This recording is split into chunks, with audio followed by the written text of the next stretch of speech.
¿Sabías que existe un arma que cambió para siempre el destino de la humanidad y que casi nadie conoce? El ruido no era un simple chasquido, era un estruendo que partía el aire, seguido de un impacto que ningún ser humano había escuchado antes. Un guerrero que defendía orgulloso su muralla simplemente desaparecía. Su escudo de madera gruesa y metal se convertía en astillas. Su armadura de cuero y hierro resultaba inútil. Su cuerpo era lanzado 10 metros hacia atrás en una nube carmesí. Esto no era una batalla, era una ejecución mecánica, un terror absoluto que cambiaría el mundo para siempre. Roma dominaba todos los territorios que tocaba, y allí donde llegaba, construía. Pero para levantar su imperio, primero necesitaba destruir a quienes se le oponían. Las murallas representaban el obstáculo definitivo. Los galos, los íberos, los germanos y los partos se refugiaban tras gruesos muros de piedra. Creían que sus defensas de 30 metros de altura y 10 de grosor los protegerían del avance imparable de las legiones. Pensaban que el legionario, armado únicamente con su espada corta y escudo rectangular, jamás podría alcanzarles. Se equivocaban por completo. Cada jornada que un ejército romano permanecía inmóvil frente a una ciudad fortificada, constituía una derrota. Un día de asedio no significaba simplemente esperar. Representaba una sangría constante de grano, agua, oro y, lo más crucial, moral. Un general romano no temía el combate directo, sino el estancamiento. Le aterraba el invierno que se acercaba, las enfermedades que se extendían por el campamento, el mensaje que llegaría al Senado informando que su campaña, su reputación y su propia vida habían fracasado. El fracaso simplemente no era una opción. Necesitaban una llave maestra capaz de abrir la cerradura más resistente. Una manera de tocar lo que parecía intocable. La llamaron ballista, nombre derivado de una palabra griega que significa lanzar. Pero esta máquina representaba mucho más que un simple lanzamiento. Era la materialización de la fría y brutal ingeniería romana. Física pura, convertida en muerte. El puño de Júpiter forjado en madera y acero. Pero la pregunta fascinante es, ¿cómo funcionaba exactamente? ¿Cómo un artilugio compuesto de madera, cuerda y metal podía generar una fuerza tan devastadora? Una potencia que superaba ampliamente cualquier arco o catapulta convencional. La respuesta no residía en la tensión, como la de un arco que se dobla. Eso era juego de niños. El verdadero secreto de la ballista estaba en la torsión. Imaginad cuerdas. Cientos de metros de tendón animal o crin de caballo, seleccionados específicamente por su elasticidad excepcional. Estas cuerdas no se estiraban simplemente, se retorcían, se empapaban en aceite para protegerlas de la humedad y después se insertaban en marcos de madera reforzados con metal. Se giraban una y otra vez utilizando palancas gigantescas, con el sudor y la fuerza de 10 hombres trabajando al unísono. Cada giro de la palanca almacenaba más energía potencial. Era como encerrar una bestia mitológica dentro de un esqueleto de madera. Las cuerdas gemían bajo la tensión. La madera crujía amenazadoramente. Todo el mecanismo temblaba, rogando por liberarse de esa presión acumulada. El hombre encargado de manejar esta máquina, el Ballestarius, no era un soldado cualquiera. Era un ingeniero de precisión, un verdadero artesano de la muerte. Un error de tan solo 1 milímetro en el tallado del brazo de lanzamiento, una variación mínima en la humedad de las cuerdas de tendón, un cálculo equivocado de la trayectoria y la bestia podía liberarse en la dirección incorrecta, matando a su propia tripulación. El operador no solo apuntaba a un enemigo situado a 800 metros de distancia. Estaba domando un monstruo que sostenía entre sus manos. Cuando finalmente la liberaba, el proyectil no era una flecha común. Podía tratarse de una jabalina de metal de casi 3 metros de longitud, tan gruesa como el brazo de un hombre, o tal vez una piedra maciza de 30 o 40 kilos. Ese proyectil salía disparado a una velocidad superior a los 160 kilómetros por hora. Volaba casi 1 kilómetro completo y atravesaba una barricada de madera como si fuera papel. Volvamos a nuestro guerrero en la muralla. Ve el destello, el movimiento en el campamento romano, a medio kilómetro de distancia. Se siente completamente seguro. Está demasiado lejos para cualquier flecha, demasiado alto para una lanza convencional. Entonces escucha el silbido característico. No tiene tiempo ni para rezar. El proyectil, esa roca de 30 kilos, ni siquiera apunta directamente a él. Su objetivo es la almena situada junto a su posición. El impacto pulveriza la piedra de la muralla, lanzando miles de fragmentos afilados como cuchillos que barren la parte superior del muro, cegando a 5 hombres simultáneamente. Esta era la primera lección fundamental de la ballista. No se trataba únicamente de un arma diseñada para matar hombres. Era un arma concebida para destruir la moral del enemigo. Su propósito no consistía en ganar la batalla mediante el combate directo, sino en evitarla por completo. Su función era hacer que el enemigo al otro lado de esa muralla aparentemente impenetrable contemplara esa máquina en la distancia y comprendiera, sin la menor sombra de duda, que no existía escapatoria posible. Sin embargo, esta máquina de pesadilla, esta artillería de precisión mortal, no nació en Roma. Los romanos eran ingenieros brillantes, ciertamente, pero destacaban especialmente en una habilidad por encima de todas las demás: copiar y perfeccionar las invenciones ajenas. El verdadero genio tras esta arma no era romano, era griego, un griego que vivió cientos de años antes de que Julio César naciera, en la corte de un tirano siciliano.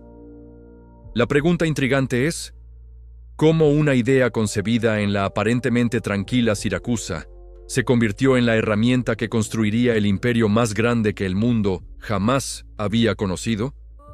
La supuestamente tranquila Siracusa era todo menos pacífica. Nos situamos en el año 399 a.C. Sicilia representaba el epicentro del mundo conocido, un campo de batalla codiciado por todas las potencias.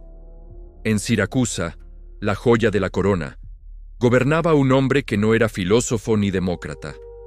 Era Dionisio I, un tirano despiadado, maestro de la crueldad y, fundamentalmente, un hombre consumido por un miedo paranoico. Su paranoia alcanzaba niveles legendarios. Según se cuenta, obligaba a sus propias hijas a afeitarle la barba, pero únicamente con navajas desafiladas por temor a que le cortaran el cuello.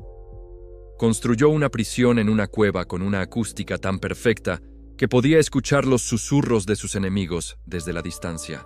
Este hombre no confiaba en absolutamente nadie y tenía excelentes razones para ello. Al otro lado del mar, en África, crecía una sombra amenazadora, un poder inmenso, antiguo y despiadado llamado Cartago. Cartago no solo pretendía comerciar con Sicilia, quería poseerla completamente. Ya habían arrasado otras ciudades griegas en la isla, dejando tras de sí historias de masacres que helaban la sangre. Eran el enemigo existencial definitivo, y se dirigían directamente hacia Siracusa. Dionisio contempló sus murallas. Eran sólidas.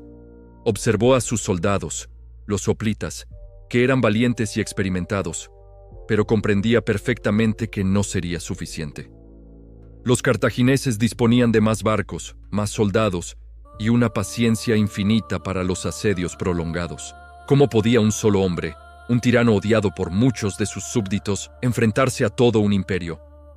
No podía vencer en una batalla convencional y justa.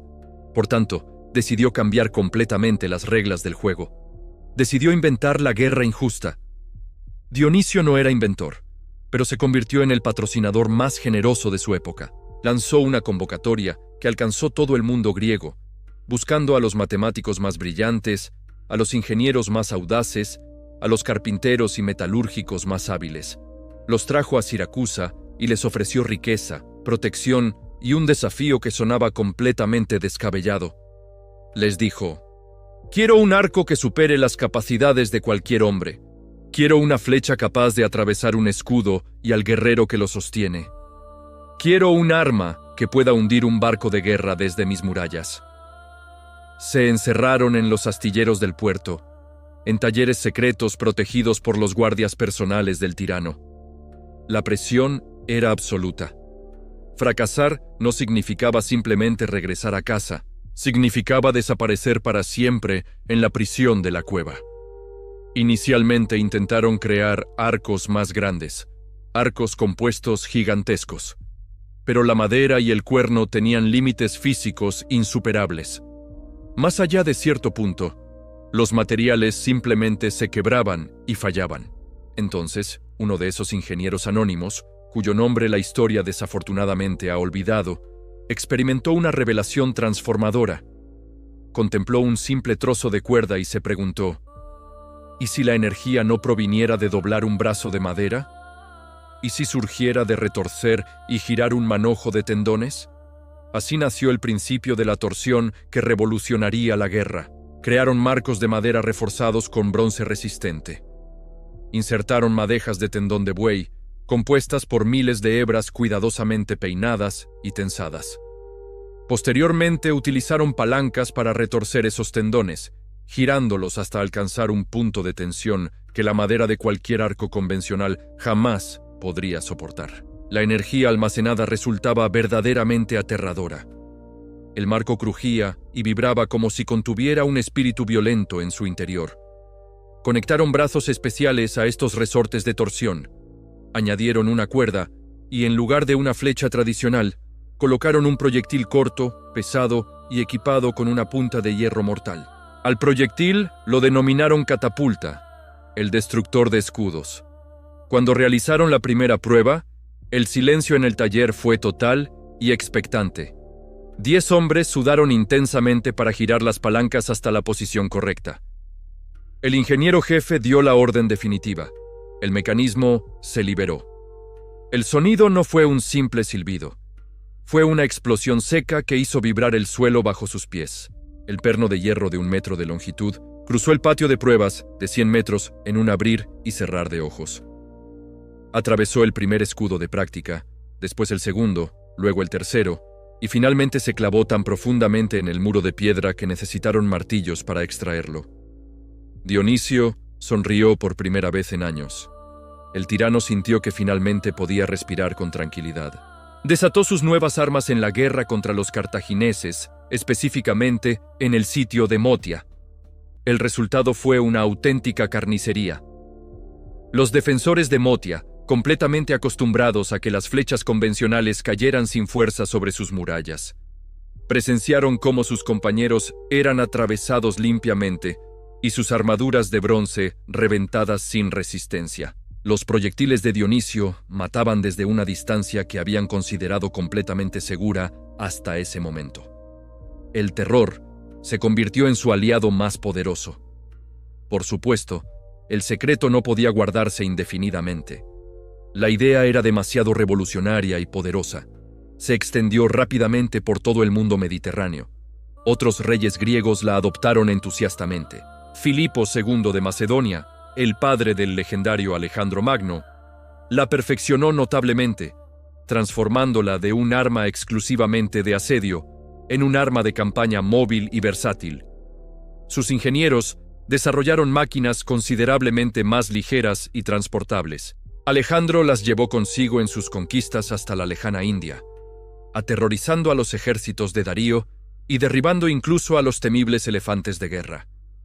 El arma griega era indudablemente brillante y letal, pero seguía siendo temperamental y caprichosa. Las cuerdas de tendón resultaban extremadamente sensibles a la lluvia y la humedad, aflojándose constantemente.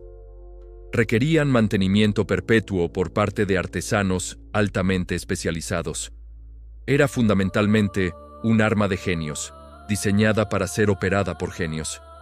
Pero los genios individuales no construyen imperios que perduren 1000 años. Los ingenieros prácticos y sistemáticos, sí. El conocimiento de esta arma revolucionaria llegó finalmente a manos de la nueva potencia emergente en Italia. Una república de granjeros y soldados obsesionados no con la brillantez individual, sino con la eficiencia, la estandarización y la logística impecable.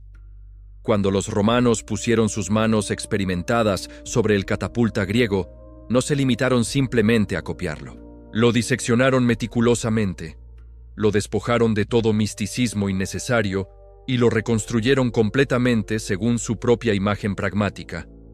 Más fuerte, más simple, más confiable y, fundamentalmente, diseñado para la producción en masa. Había nacido oficialmente la ballista romana, y la guerra estaba a punto de cambiar para siempre, una vez más. Los romanos tenían una mentalidad completamente diferente. Cuando contemplaban un arma ingeniosa, no la admiraban románticamente. La medían, la pesaban meticulosamente y buscaban sistemáticamente cada uno de sus defectos potenciales. El genio griego había sido un relámpago brillante, pero impredecible. El genio romano representaba un terremoto metódico, implacable y absolutamente demoledor. Los ingenieros de Filipo y Alejandro habían sido esencialmente artistas. Sus máquinas constituían obras maestras individuales, pero también resultaban temperamentosas y poco fiables. Una simple lluvia o el rocío matutino podía arruinar completamente la tensión de las madejas de tendón. Si un brazo de madera se partía debido al estrés, se necesitaba obligatoriamente un maestro artesano para tallar uno completamente nuevo. Eran armas exclusivas para reyes, completamente dependientes del genio de unos pocos individuos excepcionales. Roma no tenía tiempo para reyes caprichosos. Tenía legiones enteras, y una legión necesitaba imperiosamente armas que funcionaran siempre, en cualquier circunstancia. En el barro helado de la Galia, en el polvo seco y abrasador de Siria, bajo el sol implacable de Numidia. Para los romanos, la palabra clave no era invención brillante, sino estandarización absoluta. El primer cambio implementado fue brutal y obvio. Donde los griegos utilizaban principalmente madera, los romanos añadieron metal en grandes cantidades. Los marcos de torsión, que constituían el corazón mismo de la máquina, comenzaron a fabricarse en bronce fundido, resistente, o a reforzarse con gruesas placas de hierro forjado. El esqueleto de la ballista romana ya no era simplemente carpintería hábil, era herrería especializada de alta precisión. Esto significaba algo fundamental. Podían aplicar considerablemente más torsión, mucha más potencia. La energía almacenada en una ballista romana no solo resultaba aterradora por su magnitud, sino que además era completamente estable. Estaba específicamente diseñada para mantenerse durante horas o incluso días, si resultaba necesario, lista para liberarse en el instante exacto en que el general daba la orden definitiva. La madera griega se fatigaba con el tiempo. El metal romano resistía implacablemente, pero el verdadero salto revolucionario, el secreto fundamental que convirtió a Roma en la indiscutible dueña del mundo conocido, no fue precisamente el metal. Fue la mentalidad sistemática del legionario romano. Cada pieza individual de una ballista perteneciente a la 10ª legión, estacionada permanentemente en la Galia, era absolutamente idéntica a cualquier pieza de una ballista de la 3ª legión destinada en Egipto. Los pernos de metal, las arandelas de bronce, los engranajes de las palancas, absolutamente todo estaba fabricado siguiendo planos exactos y detallados, planos cuidadosamente guardados en Roma. Esta estandarización representaba una ventaja decisiva en medio de cualquier asedio. Cuando un brazo de madera se partía debido a un impacto afortunado del enemigo, no se producía pánico alguno. No era necesario llamar urgentemente a un maestro artesano desde Atenas. Un simple fabri, un carpintero ordinario de la legión, corría directamente al carro de suministros, extraía un brazo de repuesto absolutamente idéntico al roto, lo encajaba perfectamente en el marco de bronce, tensaba las cuerdas y en 15 minutos exactos la máquina volvía a estar completamente operativa. Los griegos habían inventado brillantemente el arma. Los romanos habían inventado meticulosamente la logística de la muerte. La balística moderna debe sus principios fundamentales a estos ingenieros romanos del siglo I a.C. Lo que comenzó como una máquina de asedio se convertiría en la base de todas las armas de proyectil que conocemos hoy en día. Pero la verdadera revolución no estaba únicamente en la máquina. Estaba en cómo los romanos la utilizaban de manera masiva y coordinada. Mientras que Dionisio había empleado unas pocas catapultas como armas especiales, los romanos desplegaban docenas de balistas en cada asedio importante.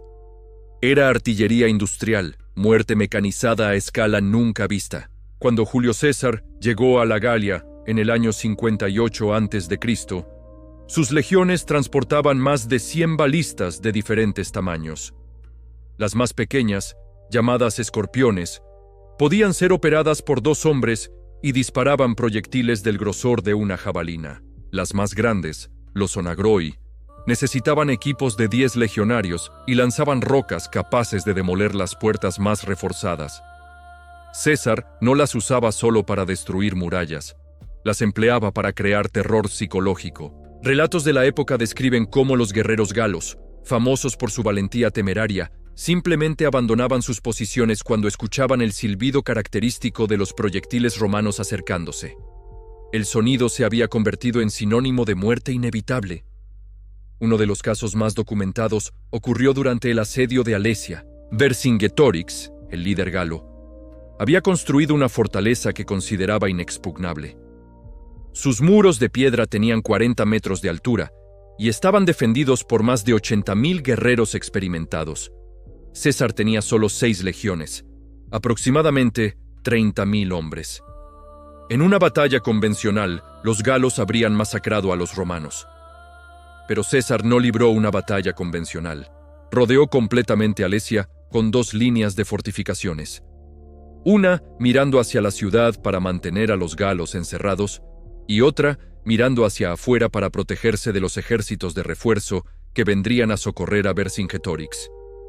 En el espacio entre ambas líneas, César colocó sus balistas. Desde esa posición podían disparar tanto hacia la ciudad como hacia cualquier ejército que intentara romper el cerco. Era una trampa de hierro con dientes de bronce.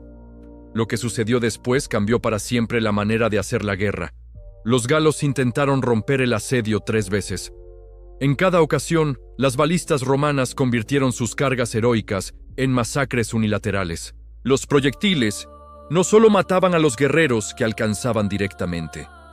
El impacto de una roca de 40 kilos contra una formación cerrada de hombres creaba una explosión de huesos rotos, armaduras destrozadas y terror absoluto. Después de 3 días de carnicería, Vercingetorix se rindió para evitar la destrucción total de su pueblo.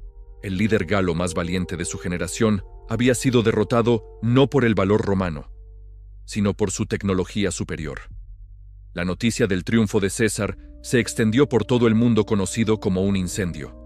En Roma, el Senado comprendió que poseían algo más que un arma nueva.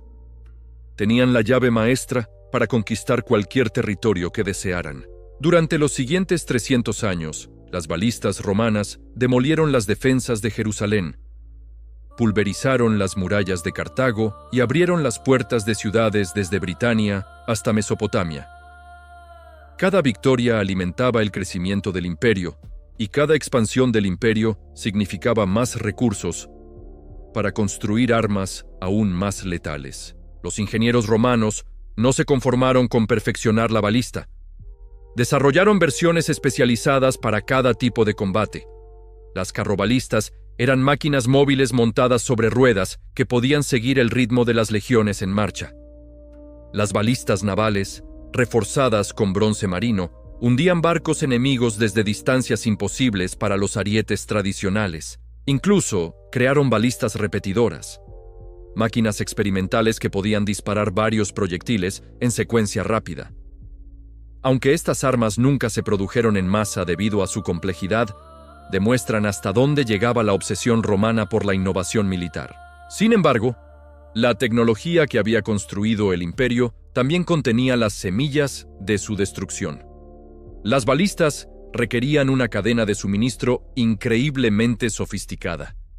Necesitaban metales especiales, tendones de animales específicos, artesanos especializados y, sobre todo, una organización militar disciplinada capaz de transportar, mantener y operar estas máquinas complejas.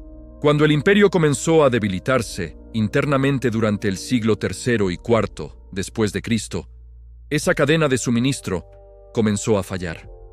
Las legiones en las fronteras dejaron de recibir repuestos para sus balistas. Los talleres especializados fueron abandonados.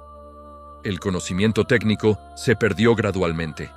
Los pueblos bárbaros que habían sufrido durante siglos bajo el martillo de la artillería romana comenzaron a darse cuenta de que sus enemigos se estaban volviendo vulnerables. Las últimas batallas del Imperio Occidental se libraron con balistas deterioradas, operadas por soldados que apenas comprendían su funcionamiento. Cuando cayó el último emperador romano, en el año 476 después de Cristo, las balistas desaparecieron con él. Europa occidental entró en una época donde los secretos de la guerra mecanizada fueron olvidados casi por completo.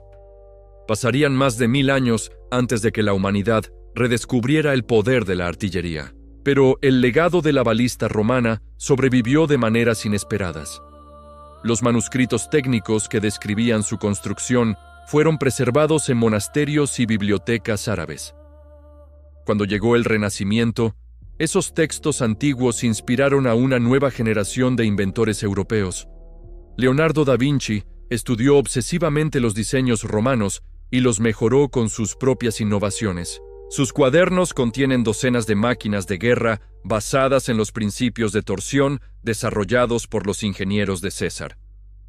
Aunque muchas de sus ideas nunca se construyeron, establecieron las bases teóricas para la artillería moderna. La historia de la balista nos enseña una lección fundamental sobre el poder de la tecnología y la organización humana. Un arma es solo tan poderosa como la civilización que la respalda. Los romanos no conquistaron el mundo porque fueran más valientes o más inteligentes que sus enemigos. Lo conquistaron porque fueron mejores organizando sus recursos, estandarizando sus procesos y manteniendo la disciplina necesaria para utilizar eficazmente sus herramientas más avanzadas. Esa lección sigue siendo relevante hoy en día.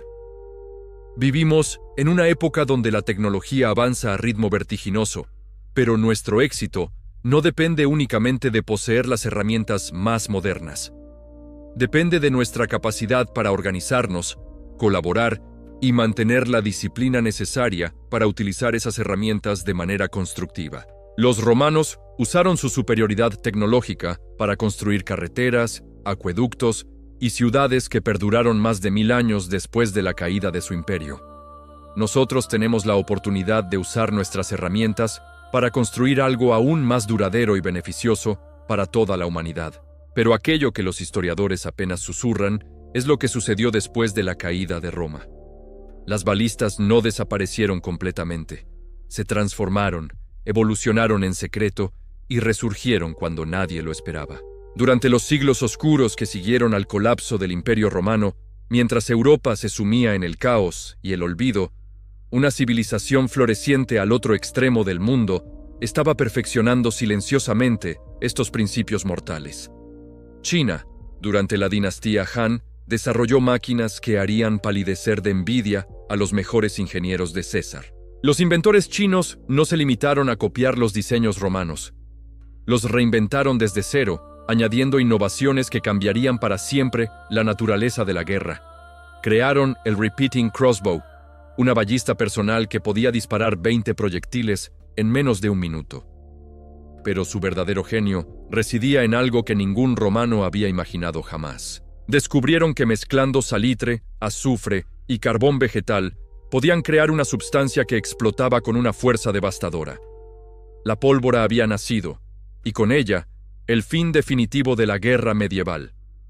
Los primeros cañones chinos del siglo X después de Cristo eran esencialmente balistas gigantescas que utilizaban explosiones controladas en lugar de tensión mecánica. El principio seguía siendo el mismo: almacenar energía y liberarla de forma violenta y precisa. Pero la potencia había aumentado exponencialmente. Mientras tanto, en Europa, algo extraordinario estaba sucediendo en los monasterios cristianos. Los monjes, esos hombres supuestamente dedicados únicamente a la oración y la contemplación, se habían convertido en los guardianes secretos del conocimiento militar romano. En las bibliotecas de Montecassino, Cluny y Canterbury, manuscritos detallados sobre construcción de balistas esperaban pacientemente su momento. Un monje llamado Aylmer de Malmesbury Estudió obsesivamente estos textos durante décadas. No solo los copió, sino que los mejoró, añadiendo cálculos matemáticos que los propios romanos no habían desarrollado. Sus diseños teóricos superaban en precisión y potencia a cualquier máquina construida en la antigüedad. Pero Aylmer nunca construyó sus máquinas. Las consideraba demasiado peligrosas para su época. En sus propias palabras, escritas en latín en los márgenes de sus manuscritos, estas máquinas podrían acabar con 1000 años de caballería en una sola batalla. El mundo no está preparado para semejante cambio. Tenía razón. Cuando finalmente llegó el Renacimiento y estos conocimientos salieron de los monasterios, Europa cambió para siempre en menos de 50 años. Los primeros en darse cuenta del potencial fueron los comerciantes venecianos. Venecia, esa república marítima que dominaba el Mediterráneo oriental, necesitaba desesperadamente defenderse de los turcos otomanos que amenazaban su imperio comercial. Los venecianos no tenían ejércitos masivos como Francia o España, pero tenían algo mucho más valioso: dinero y una mentalidad empresarial despiadada. Contrataron a los mejores ingenieros disponibles, les ofrecieron salarios astronómicos y les dieron acceso ilimitado a los manuscritos medievales sobre balistas romanas. El resultado fue revolucionario. Los primeros cañones navales verdaderamente eficaces de la historia. Las galeras venecianas armadas con estos cañones derrotaron repetidamente a flotas otomanas 3 veces superiores en número. Los turcos, acostumbrados a abordar barcos enemigos tras intensos combates, cuerpo a cuerpo, se encontraron con que sus enemigos los hundían desde distancias imposibles, antes incluso de que pudieran acercarse lo suficiente para luchar. Pero la verdadera revolución llegó cuando estos conocimientos se extendieron por toda Europa. Francia desarrolló la artillería de campaña. España perfeccionó los arcabuces. Inglaterra creó los primeros mosquetes verdaderamente precisos. En menos de 2 generaciones, el panorama militar europeo había cambiado por completo. La batalla de Pavía, en 1525, marcó el fin definitivo de la guerra medieval. Carlos V derrotó al rey francés Francisco I utilizando pura superioridad tecnológica. Los caballeros franceses, con sus pesadas armaduras y lanzas tradicionales, fueron masacrados por soldados españoles armados con arcabuces que disparaban desde posiciones protegidas. Los principios de la ballista romana, esa máquina de torsión inventada 2000 años atrás, habían evolucionado hasta convertirse en las armas que definirían los siguientes 5 siglos de historia humana. Pero existe un detalle fascinante que poca gente conoce. Los diseños originales de las balistas romanas no se perdieron únicamente por la caída del imperio. Fueron deliberadamente destruidos por los propios romanos durante las invasiones bárbaras.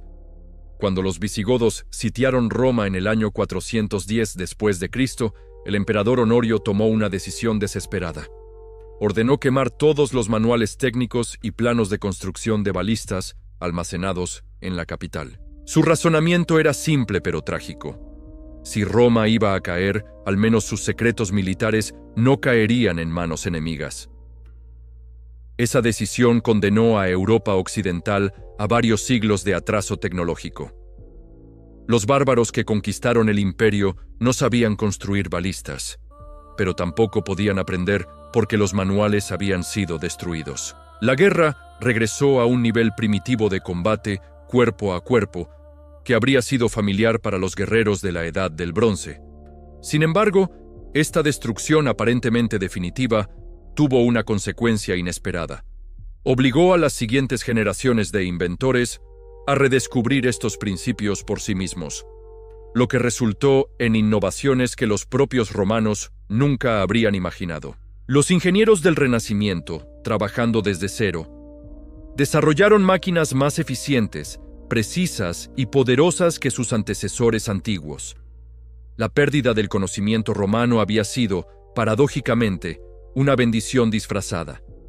Esta historia nos enseña algo fundamental sobre la naturaleza del progreso humano. Los fracasos, las pérdidas e incluso los retrocesos pueden convertirse en oportunidades para crear algo mejor.